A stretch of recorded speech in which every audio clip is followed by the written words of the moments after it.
দেশের বিভিন্ন স্থানে সভা সমাবেশ, মানববন্ধন সহ নানা ঘটনার আরো খবর জানাচ্ছেন লামিয়া তানজিন মাহমুদ। স্থানীয় সরকার প্রতিমন্ত্রী মীর শাহে আলমকে নিয়ে সামাজিক যোগাযোগ মাধ্যমে মিথ্যা ও বিভ্রান্তিকর তথ্য প্রচারের মামলায় গ্রেফতার বগুড়ার দৈনিক অগ্রযাত্রা প্রতিদিনের ভারপ্রাপ্ত সম্পাদক রেজওয়ানুর ইসলাম জামিন পেয়েছেন। সুনামগঞ্জ মেডিকেল কলেজের হাসপাতাল চালু, একাডেমিক কার্যক্রম যথাযথভাবে নিশ্চিত করার দাবিতে মানববন্ধন ও অবস্থান কর্মসূচি পালন করছে শিক্ষার্থীরা। যশোর সরকারি বালিকা উচ্চ বিদ্যালয়ের নবনির্মিত 6 তলা বিশিষ্ট একাডেমিক ভবন উদ্বোধন করেন বিদ্যুৎ, জ্বালানি ও খনিজ সম্পদ প্রতিমন্ত্রী অনিন্দ্য ইসলাম অমিত। শহীদ রাষ্ট্রপতি জিয়াউর রহমান বীর উত্তমের 45তম শাহাদাত বার্ষিকী উপলক্ষে যশোরের শার্শায় মাসব্যাপী বৃক্ষরোপণ কর্মসূচির উদ্বোধন করা হয়েছে।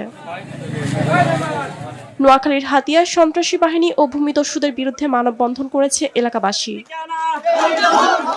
কক্সবাজারের টেকনাফে নয়াপাড়া রোহিঙ্গা রেজিস্ট্রার্ড শরণার্থী ক্যাম্পে বিশ্ব শরণার্থী দিবস পালিত হয়েছে।